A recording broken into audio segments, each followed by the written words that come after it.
भद्रं कर्णेभिः शृणुयामदेवाः भद्रं पश्येमाक्षभिर्यजत्राः स्थिरैरङ्गैस्तुष्टुवांसस्तनूभिः व्यशेमदेवहितं यदायुः स्वस्ति न इन्द्रो वृद्धश्रवाः स्वस्ति नः पूषा विश्ववेदाः स्वस्ति नस्तार्क्ष्यो अरण्यनेमिः स्वस्ति नो बृहस्पतिर्दधातु ॐ शान्ति शान्ति शान्तिः हरिः ॐ श्रीगुरुभ्यो नमः हरिः ॐ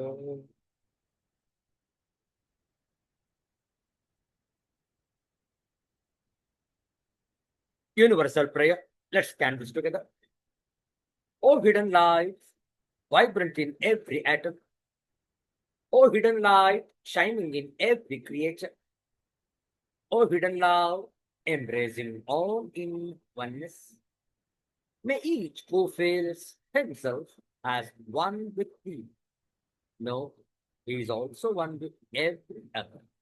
Om Shanti, Shanti, Shanti. ಇಂದು ಜ್ಯೇಷ್ಠ ಬಹುಳ ನವಮಿ ಉಪರಿ ದಶಮಿ ಶ್ರೇಷ್ಠವಾದಂತಹ ಭೃಗುವಾಸರ ಶುಕ್ರವಾರ. ಇಂತಹ ಜ್ಯೇಷ್ಠ ಮಾಸದ ಶುಕ್ರವಾರದ ಮುಸ್ಸಂಜೆಯಲ್ಲಿ ಭವಾನಿ ಅಷ್ಟಕಂ ಇದರ ಪಾರಾಯಣ ಶ್ರದ್ಧೆಯಿಂದ ಆಲಿಸುವಂತವರಾಗಿ ಭವಾನಿ ಅಷ್ಟಕಂ.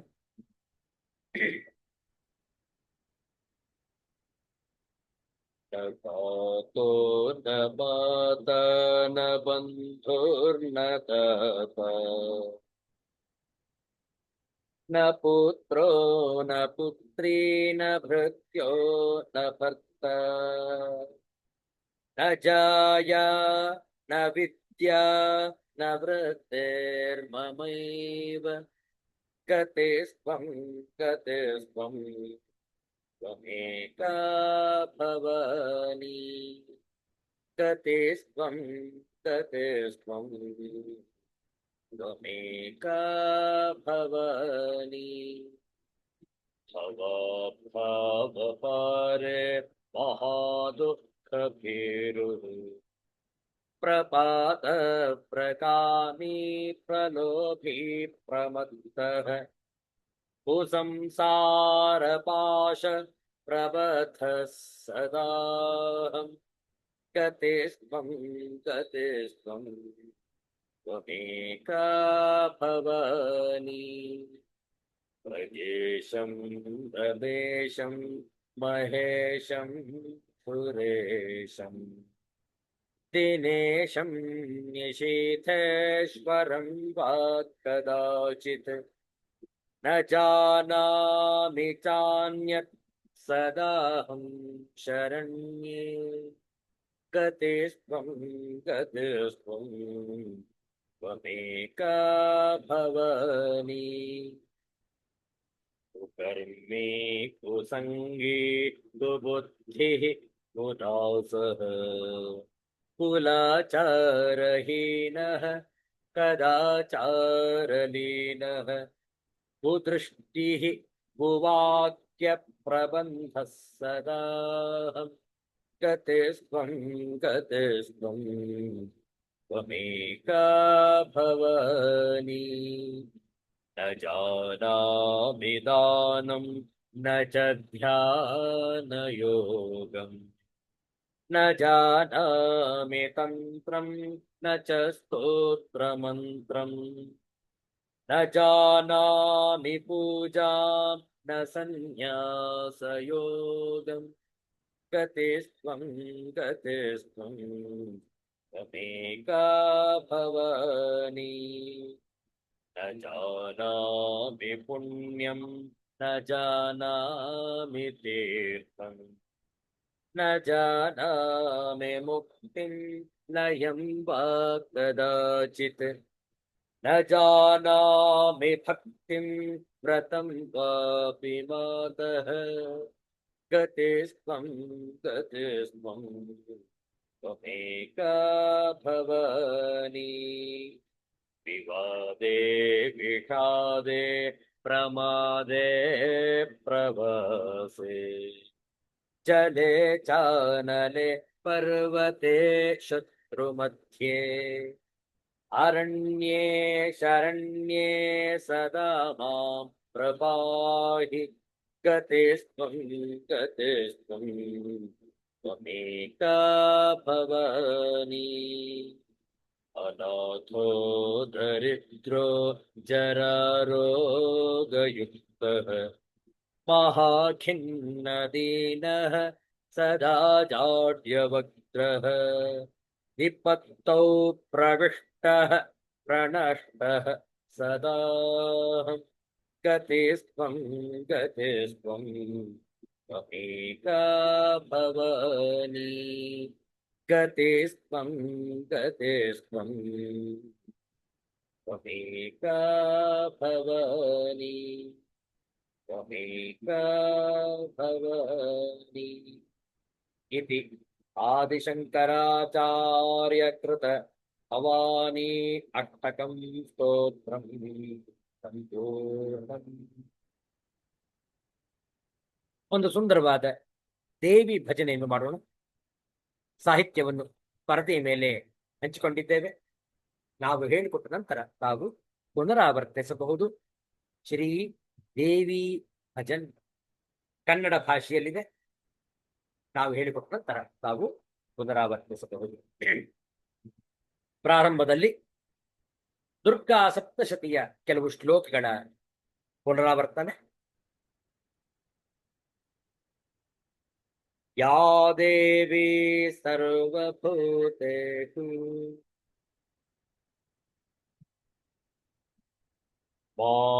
ಮಾತೃರೂಪೇಣ ಸಂಸ್ಥಿತಾ ನಮಸ್ತಸ್ಯೈ ನಮಸ್ತಸ್ಯೈ ನಮಸ್ತಸ್ಯೈ ನಮೋ ನಮಃ. ಯಾ ದೇವಿ ಸರ್ವಭೂತೇಷು ಬುದ್ಧಿರೂಪೇಣ ಸಂಸ್ಥಿತಾ ನಮಸ್ತಸ್ಯೈ ನಮಸ್ತಸ್ಯೈ ನಮಸ್ತಸ್ಯೈ ನಮೋ ನಮಃ.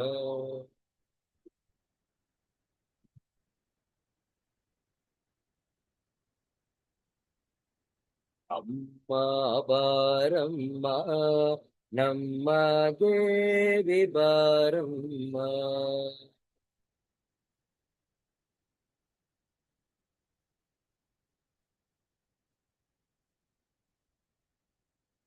ಅಮ್ಮ ಬಾರಮ್ಮ ನಮ್ಮ ತಾಯಿ ಬಾರಮ್ಮ.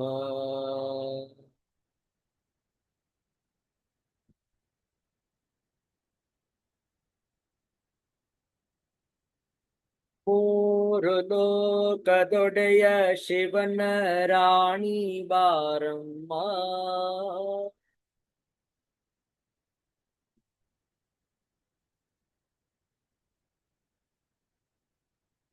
ನಿನ್ನ ಗೆಜ್ಜೆಯನಾದ ಖಲು ಖಲು ಎನ್ನುತ್ತ ತಾಯಿ ಬಾರಮ್ಮ.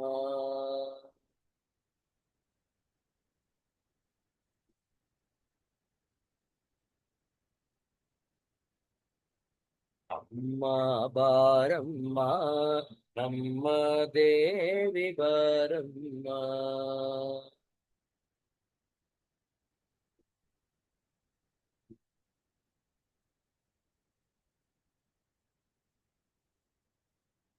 ಗಜಮುಖ ಜನನಿಯ ಧೀರ ಗಂಭೀರಳೆ ಗಾಯತ್ರಿ ದೇವಿಯೇ ಬಾರಮ್ಮ.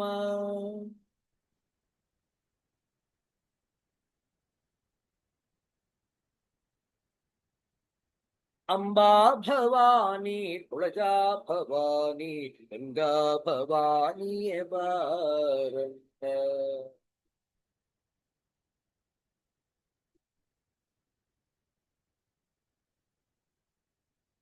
ಅಮ್ಮ ಬಾರಮ್ಮ ನಮ್ಮ ತಾಯಿ ಬಾರಮ್ಮ.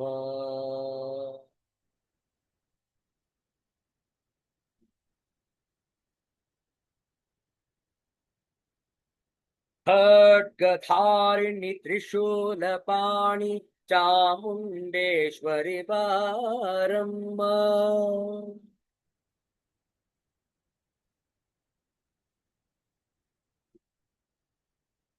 ರಾಜಾಧಿರಾಜರಿಂದ ಪೂಜಿಸಲ್ಪಡುವ ರಾಜರಾಜೇಶ್ವರಿ ಬಾರಮ್ಮ.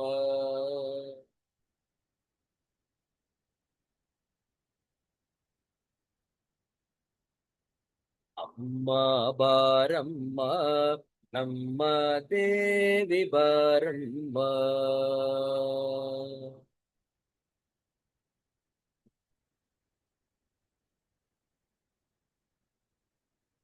ಶಂಕರ ಸ್ಥಾಪಿತ ಶ್ರೀಚಕ್ರ ಪೂಜಿತ ಶಾರದಾ ದೇವಿಯೇ ಬಾರಮ್ಮ.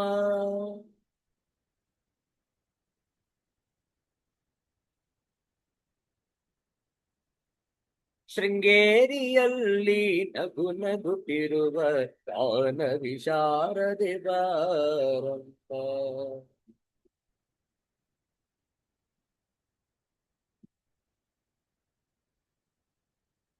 ಅಮ್ಮ ಬಾರಮ್ಮ ನಮ್ಮ ತಾಯಿ ಬಾರಮ್ಮ.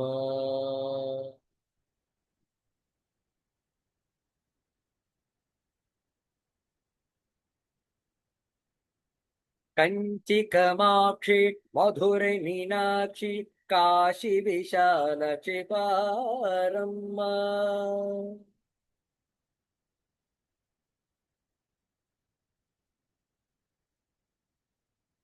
ಕಾಮಿತ ಫಲಗಳ ನೀಡುವಂಥ ಕರುಣಾನಿಧಿಯೇ ಬಾರಮ್ಮ.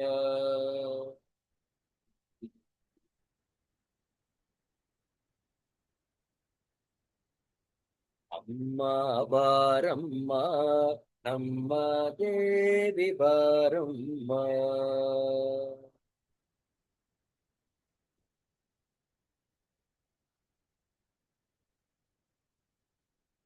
ಅಮ್ಮ ಬಾರಮ್ಮ ನಮ್ಮ ತಾಯಿ ಬಾರಮ್ಮ.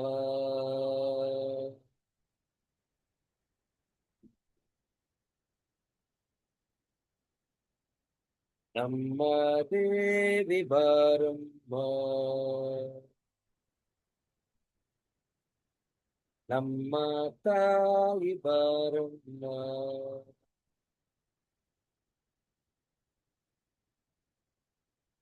ಶ್ರೀ ಜಗದಂಬಾ ಮಾತಾ ಕೀ ಜಯ. ಸಿದ್ಧಾಂತ ಅವಧೂತ ಚಿಂತನ ಶ್ರೀ ಗುರುದೇವ ದತ್ತ. ಜೈ ಜೈ ರಘುವೀರ ಸಮರ್ಥ ಶ್ರೀ ಸದ್ಗುರುನಾಥ ಮಹಾರಾಜ್ ಕಿ ಜಯ. ಹರ ಹರ ನಮಃ ಪಾರ್ವತಿ ಪತಯೇ ಹರ ಹರ ಮಹಾದೇವ ಶಂಭೋ. ಶ್ರೇಷ್ಠವಾದ ಈ ಜ್ಯೇಷ್ಠ ಮಾಸದ ಬಹುಳ ನವಮಿ ಉಪರಿ ದಶಮಿಯಂದು ವಿವೇಕ ಚೂಡಾಮಣಿ ಈ ಪ್ರಕರಣ ಗ್ರಂಥದ ಅಧ್ಯಯನವನ್ನು ಮುಂದುವರಿಸೋಣ. ಪ್ರಾರಂಭದಲ್ಲಿ ಕೆಲವು ಶ್ಲೋಕಗಳ ಪಾರಾಯಣ. ಪ್ರಥಮದಲ್ಲಿ ಮಂಗಳಾಚರಣ ಶ್ಲೋಕ ಹೇಳಿಕೊಡ್ತೇವೆ, ಪುನರಾವರ್ತಿಸಬಹುದು.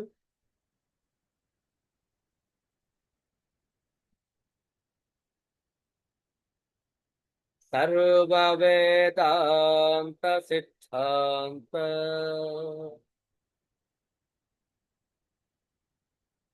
ಗೋಚರಂ ತಮಗೋಚರಂ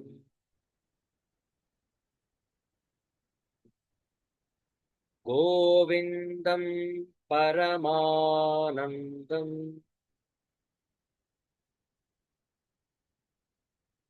ಸದ್ಗುರುಂ गुरुं प्रणतोऽस्म्यहम् श्रीगुरुं प्रणतोऽस्म्यहम्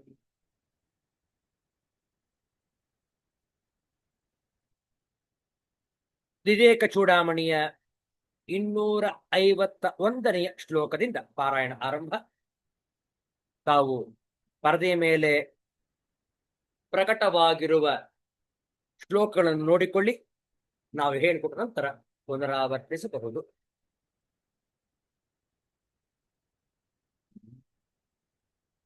ಮೃತ್ಕಾರ್ಯಂ ಸಕಲಂ ಘಟಾದಿ ಸತತಂ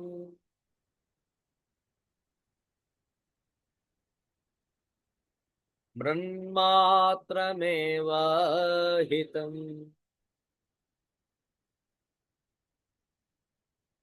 ತದ್ವತ್ಸಜ್ಜನಿತಂ ಸದಾತ್ಮಕಮಿದಂ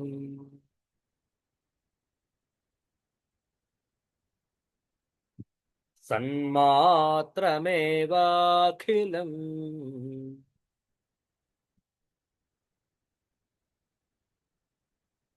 ಯಸ್ಮಾನ್ನಾಸ್ತಿ ಸತಃ ಪರಂ ಕಿಮಪಿ ತತ್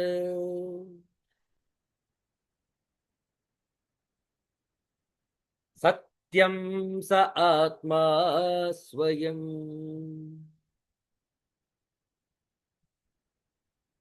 ತಸ್ಮಾತ್ ತತ್ವಮಸಿ ಪ್ರಶಾಂತಮಮಲಂ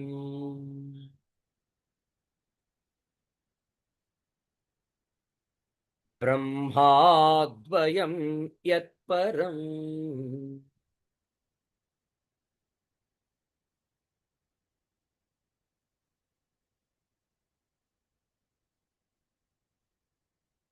ನಿದ್ರಾಕಲ್ಪಿತದೇಶಕಾಲವಿಷಯ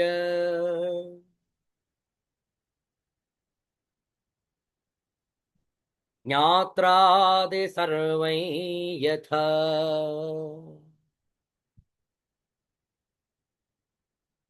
ಮಿಥ್ಯಾ ತದ್ವದಿಹಾಪಿ ಜಾಗೃತಿ ಜಗತ್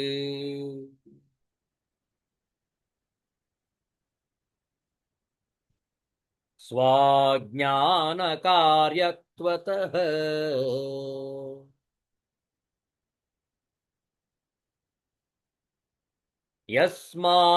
ಯಸ್ಮಾದೇಪಮಿದಂ ಶರೀರಕರಣ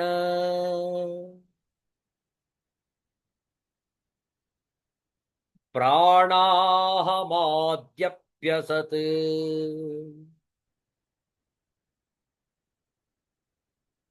ತಸ್ಮಾತ್ ತತ್ವಮಸಿ ಪ್ರಶಾಂತಮಮಲಂ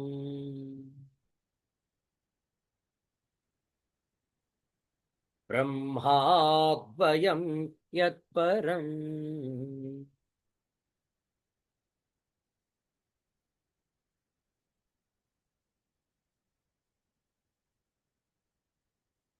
ಈಗ ಬರುವಂತಹ ಶ್ಲೋಕಗಳು ಬ್ರಹ್ಮ ಭಾವನೆಯ ಧ್ಯಾನಕ್ಕೆ ಪೂರಕವಾಗಿರುವಂತಹ ಶ್ಲೋಕಗಳು. ಈಗಾಗಲೇ ಇದರ 2 ಶ್ಲೋಕಗಳನ್ನು ನಾವು ವಿಚಾರ ಮಾಡಿದ್ದೇವೆ. ಪುನಃ ಮೆಲುಕು ಹಾಕೋಣ. ಈ ಶ್ಲೋಕವನ್ನು ಹೇಳುತ್ತಾ, ಜಾತಿ ನೀತಿ ಕುಲ ಗೋತ್ರ ದೂರಗಂ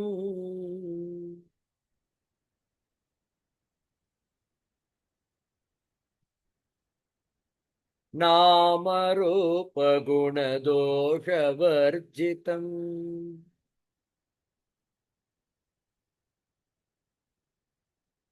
ದೇಶ ಕಾಲ ವಿಷಯಾತಿವರ್ತಿಯದ್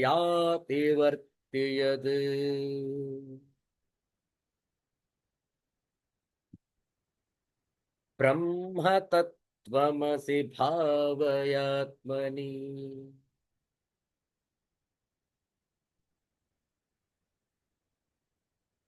ಯತ್ಪರಂ ಸಕಲವಾಗ ಗೋಚರಂ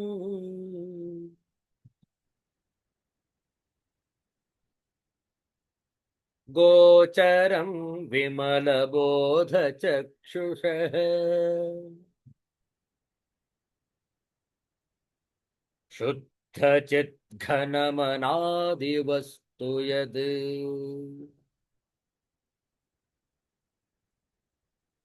ಬ್ರಹ್ಮ ತತ್ವಮಸಿ ಭಾವಯಾತ್ಮನಿ.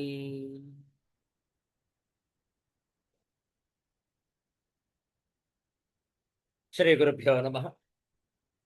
ಇಲ್ಲಿಯವರೆಗೆ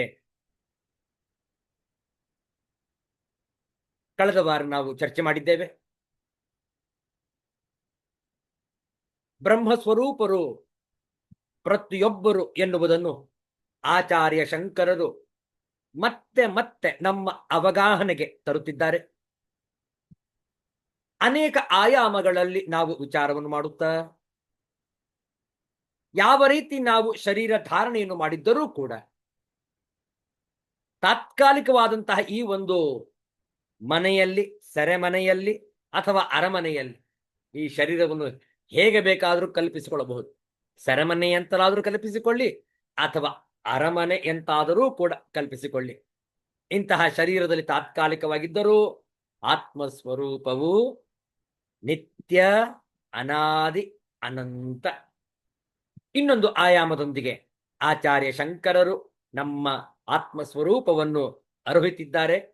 ನೋಡುವ 255ನೆಯ ಶ್ಲೋಕ. ಷಡ್ಭಿರೋರ್ಮಿಭಿರ ಯೋಗಿ ಯೋಗಿ ಹೃತ್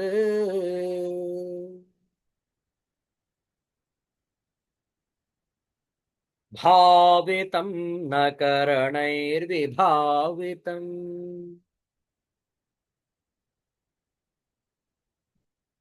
ಬುದ್ಧ್ಯವೇದ್ಯಮನವದ್ಯಮಸ್ತಿ ಯದ್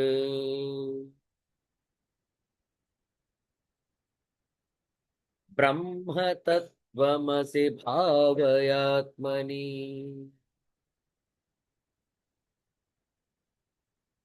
ಮತ್ತೊಮ್ಮೆ ಷಡ್ಭಿರೋರ್ಮಿಭಿರ ಯೋಗಿ ಯೋಗಿ ಹೃತ್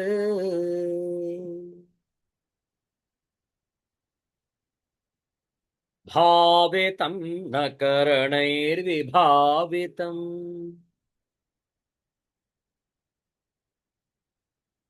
ಬುದ್ಧ್ಯವೇದ್ಯಮನವದ್ಯಭೂತಿ ಯದ್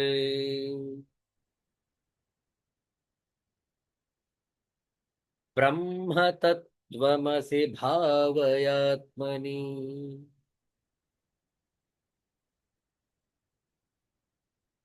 ಬಹಳ ಸುಂದರವಾದಂತಹ ವಿಚಾರ ನೋಡಿ. ಹಿಂದಿ ಭಾಷೆಯಲ್ಲಿ ಬಹಳ ವಿಶಿಷ್ಟವಾದಂತಹ ಒಂದು ಶ್ಲೋಕವನ್ನು ಕೂಡ ಇಲ್ಲಿ ಉದಾಹರಿಸಿದ್ದಾರೆ. ಹಾಗೆ ಅದರ ಅರ್ಥವನ್ನು ಕೂಡ ಕೊಟ್ಟಿದ್ದಾರೆ ಹಿಂದಿಯಲ್ಲಿ. ನೋಡುವ. ಯತ್ರ ಭ್ರಾಂತ್ಯಾ ಕಲ್ಪಿತಂ ತದ್ವಿವೇಕೆ ತತ್ತನ್ಮಾತ್ರಂ ನೈವ ತಸ್ಮಾದ್ ವಿಭಿನ್ನಂ ಸ್ವಪ್ನೇನಷ್ಟೇ ಸ್ವಪ್ನ ವಿಶ್ವಂ ವಿಚಿತ್ರಂ ಸ್ವಸ್ಮಾದ್ ಭಿನ್ನಂ किन्न दृष्टम प्रबोधे. जिसमें कोई वस्तु भ्रम से कल्पित होती है, विचार होने पर वह तद्रूप ही प्रतीत होती है, उससे पृथक नहीं. स्वप्न के नष्ट हो जाने पर जागृत अवस्था में क्या विचित्र स्वप्न प्रपंच अपने से पृथक दिखाई देता है. ಎಂತಹ ವ್ಯಂಗ್ಯವಾದ ಪ್ರಶ್ನೆ ನೋಡಿ. जिसमें कोई वस्तु भ्रम से कल्पित होती है, विचार होने पर वह तद्रूप ही प्रतीत होती है, उसमें पृथक नहीं. ಅರ್ಥ ಏನು? ಯಾವ ವಸ್ತುವನ್ನು ನಾವು ಭ್ರಾಂತಿಯಿಂದ ಕಲ್ಪನೆ ಮಾಡಿಕೊಂಡಿರ್ತೀವಿಯೋ ಅದರ ನಿಜ ರೂಪವನ್ನು ಗೊತ್ತಾದ ಮೇಲೆ ಆ ಕಲ್ಪನೆ ಮಾಡಿಕೊಂಡಂತಹ ರೂಪ, ಅದರ ನಿಜವಾದಂತಹ ಅರಿವನ್ನು ನಾವು ಮಾಡಿಕೊಳ್ಳುತ್ತೇವೆ. ಹೌದೋ ಇಲ್ಲೋ?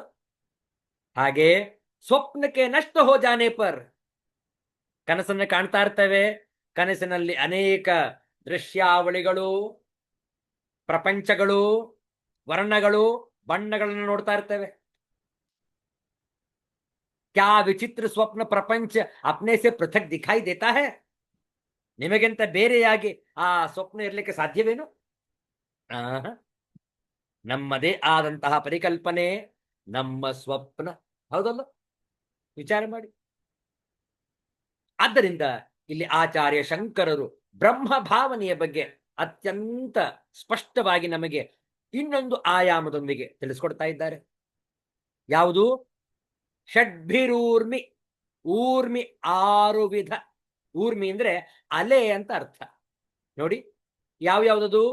क्षुधा पिपासा आदि 6 उर्मियों से रहित योगी जन, जिसका हृदय में ध्यान करते हैं, जो इंद्रियों से ग्रहण नहीं किया जा सकता तथा बुद्धि से अगम्य और स्तुत्य ऐश्वर्यशाली है, तुम वही ब्रह्म हो, ऐसी चित्त में भावना करो. ನೋಡಿ ಆಚಾರ್ಯ ಶಂಕರರು ಮತ್ತೆ ನಮಗೆ ನೆನಪಿಸ್ತಾ ಇದ್ದಾರೆ, ನಿಮ್ಮ ನಿಜವಾದ ಆತ್ಮ ಸ್ವರೂಪವನ್ನು ಮನಗಾಣಿರಿ. ನೋಡಿ 6 ರೀತಿಯಾದಂತಹ ಅಲೆಗಳು ಯಾವ್ಯಾವುದದು? ಅಶನಾ ಪಿಪಾಸ, ಜರಾ ಮರಣ ಮತ್ತು ಶೋಕ ಮೋಹ. ಇದೇ ಜೀವನದ 6 ಅಲೆಗಳು. ಷಡ್ಭಿ ಊರ್ಮಿ 6 ಅಲೆಗಳು ತಿಳಿಸ್ಕೊಡ್ತಾ ಇದ್ದಾರೆ ಆಚಾರ್ಯ ಶಂಕರರು. ನೋಡಿ ಅದನ್ನ ಆಂಗ್ಲ ಭಾಷೆಯಲ್ಲಿ ಮತ್ತೊಮ್ಮೆ ನೋಡುವ. That which is untouched by the sixfold wave, meditated upon by the yogi's heart, but not grasped by the sense organs, which the buddhi cannot know, and which is unimpeachable. That Brahman art thou. Meditate on this in thy mind. What are the sixfold wave?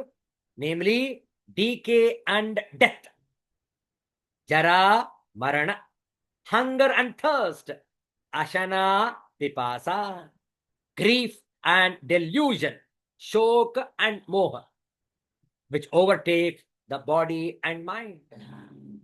All these sixfold wave are not you. You are different from them.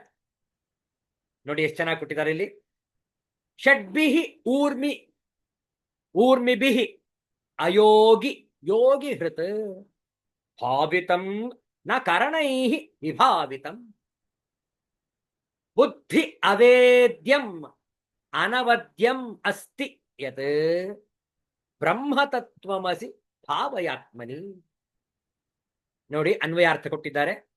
ಯತ್ ಯಾವುದು, ಷಟ್ ಊರ್ಮಿಭಿಹಿ 6 ಊರ್ಮಿಗಳಿಂದ ಅಯೋಗಿ ಅಸಂಸ್ಪೃಷ್ಟವಾಗಿರುವುದೋ,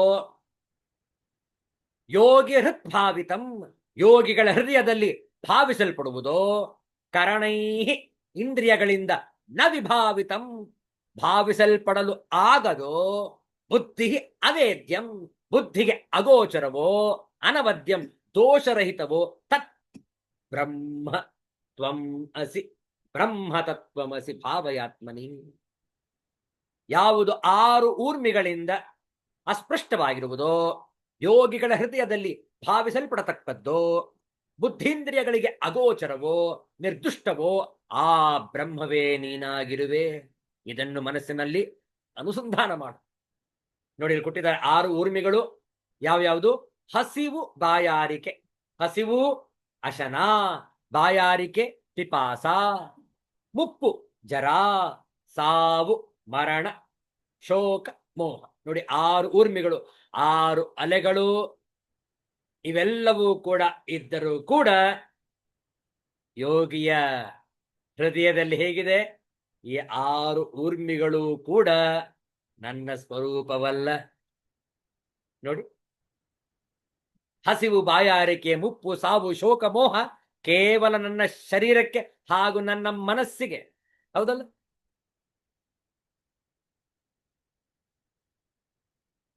ನನ್ನ ಒಂದು ಅಸ್ತಿತ್ವದ ಇರುವಿಕೆ ಈ 6 ಊರ್ಮಿಗಳನ್ನು ಅವಲಂಬಿಸಿಲ್ಲ. ಹೌದಲ್ಲ? ಯಾವುದು ಈ 6 ಊರ್ಮಿಗಳಿಂದ ಇರುತ್ತೋ ಅದು ನನ್ನ ಸ್ವರೂಪ ಅಲ್ಲ. ನೋಡಿ, ಹಸಿವು ಬಾಯಾರಿಕೆ ಯಾರಿಗೆ? ನನ್ನ ಶರೀರಕ್ಕೆ. ಆಗಾಗ ಹಸಿವು ಆಗ್ತಾ ಇರುತ್ತೆ, ನಾವು ಆಹಾರವನ್ನು ಸೇವನೆ ಮಾಡ್ತಾ ಇರ್ತೇವೆ. ಬಾಯಾರಿಕೆ ಆಗ್ತಾ ಇರುತ್ತೆ, ನೀರನ್ನು ಪಾನ ಮಾಡ್ತಾ ಇರ್ತೇವೆ. ಮುಪ್ಪು, ಸಾವು ಯಾರಿಗೆ? ಶರೀರಕ್ಕೆ. ಆತ್ಮಕ್ಕೆ ಮುಪ್ಪಿಲ್ಲ, ಆತ್ಮಕ್ಕೆ ಸಾವಿಲ್ಲ, ಶರೀರಕ್ಕೆ ಮುಪ್ಪಾಗತ್ತೆ.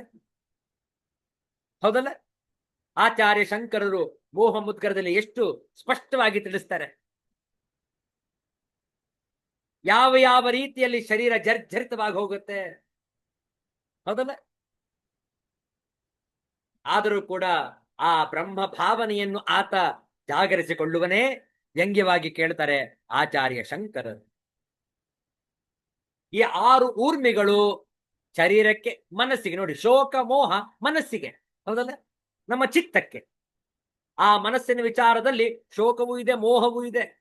ಜಗತ್ತಿನ ಬಗ್ಗೆ ಮೋಹ, ನಾನು ದುಃಖಕ್ಕೆ ಕಾರಣನಾದರೆ ಶೋಕ, ಹೌದಲ್ಲ. ಆದರೆ ಈ ಶರೀರ, ಈ ಮನಸ್ಸು, ಇದು ಕೇವಲ ಇತಿಮಿತಿಗೆ ಒಳಪಟ್ಟಿವೆ. ಇದು ನಾನು ಆಗಲಿಕ್ಕೆ ಸಾಧ್ಯ ಇಲ್ಲ.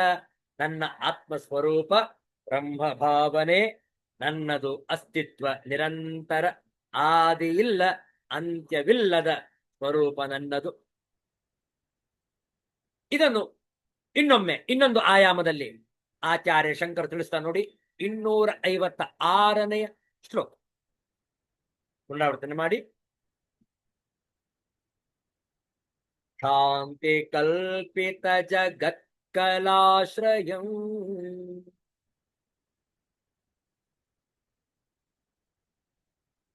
ಸ್ವಾಶ್ರಯಂ ಚ ಸದಸದ್ವಿಲಕ್ಷಣಂ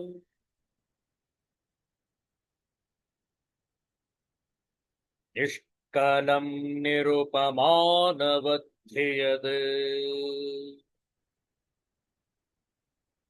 ಬ್ರಹ್ಮ ತತ್ವಮಸಿ ಭಾವಯಾತ್ಮನಿ. ಮತ್ತೊಮ್ಮೆ, ಶಾಂತಿ ಕಲ್ಪಿತ ಜಗತ್ಕಲಾಶ್ರಯಂ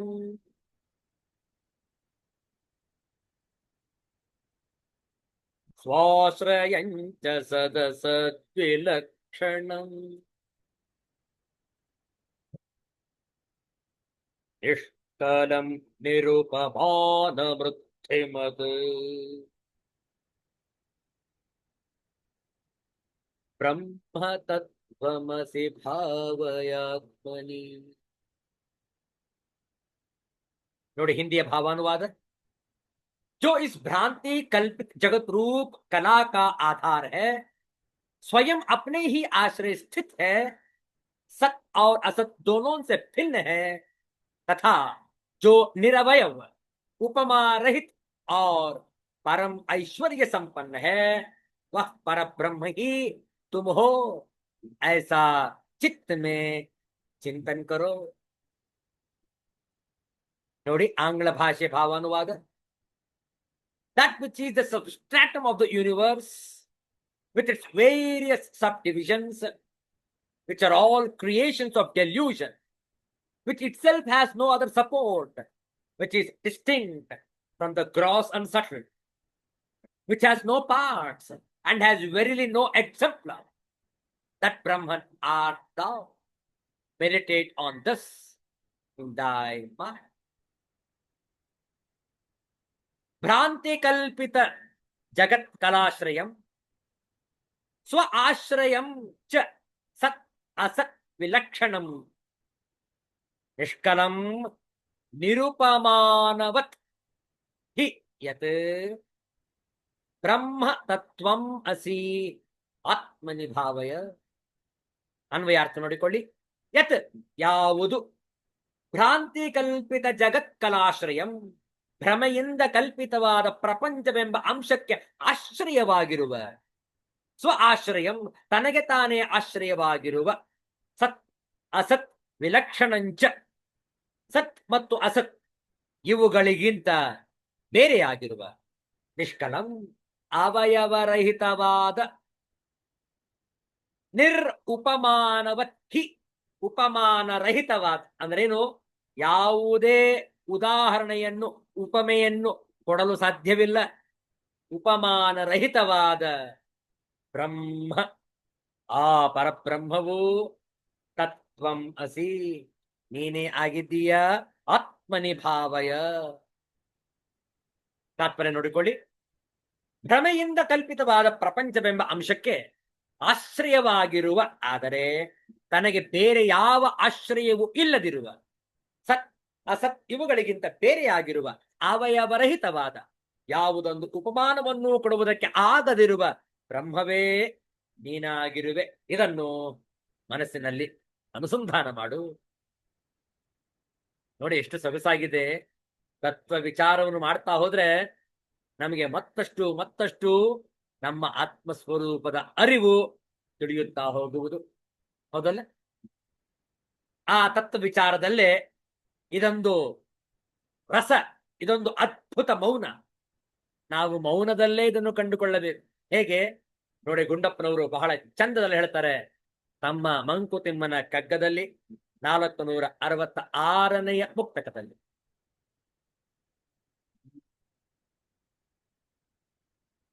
ವ್ಯಸನ ಕಾರಣ ಒಂದು, ಹಸನ ಕಾರಣ ಒಂದು, ರಸಗಳಿ ಎರಡಕ್ಕಿಂತಾಳವಿನ್ನೊಂದು. ವೃಷ ವಿಶ್ವ ಜೀವಿತ ಗಭೀರತೆಯ ದರ್ಶನದ ರಸವದದ್ಭುತ ಮೌನ ಮಂಕುತಿಮ್ಮ,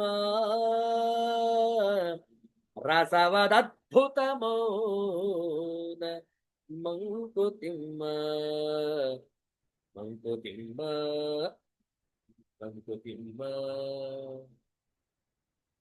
ವ್ಯಸನ ಕಾರಣ ಒಂದು, ಹಸನ ಕಾರಣ ಒಂದು, ರಸಗಳಿ ಎರಡಕ್ಕಿಂತಾಳವಿನ್ನೊಂದು. ರಸಗಳು ಈ ಎರಡಕ್ಕಿಂತ ಆಳವು ಇನ್ನೊಂದು.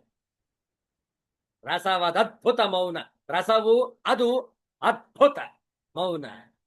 ಹಸನ ನಗುವು, ಭೃಷ ವಿಚಿತ್ರ, ಗಭೀರತೆ ಗಂಭೀರತೆ. ಈ ಜಗತ್ತಿನ ಸೌಂದರ್ಯಗಳು ಕೆಲವರಿಗೆ ವ್ಯಸನಕ್ಕೆ ಕಾರಣವಾದರೆ ಮತ್ತೆ ಕೆಲವು ಹರುಷಕ್ಕೆ ಕಾರಣವಾಗುತ್ತದೆ. ಹೌದಲ್ಲ? ಆದರೆ ಈ ಎರಡೂ ರಸಗಳಿಗಿಂತ ಆಳವಾದ ಇನ್ನೊಂದು ಅನುಭವವಿದೆ. ಈ ವಿಶ್ವದ ಗಂಭೀರತೆಯ ವಿಚಿತ್ರವನ್ನು ನೋಡಿದರೆ ಮನದಲ್ಲಿ ಒಂದು ಗಾಢ ಮೌನ ಆವರಿಸುತ್ತದೆ. ಈ ಮೌನ ರಸದ ಅನುಭವ ಬಹಳ ಅದ್ಭುತ ಎಂದು ಪ್ರಕೃತಿ ಸೌಂದರ್ಯವನ್ನು ಅನುಭವಿಸುವಲ್ಲಿ ಮಾನವನ ಚಿತ್ರ ವಿಚಿತ್ರವಾದ ಪ್ರತಿಕ್ರಿಯೆಯ ಬಗ್ಗೆ ನಮಗೆ ವಿವರಿಸಿದ್ದಾರೆ ಮಾನ್ಯ ಗುಂಡಪ್ಪನವರು ಈ ಮುಕ್ತಕದಲ್ಲಿ.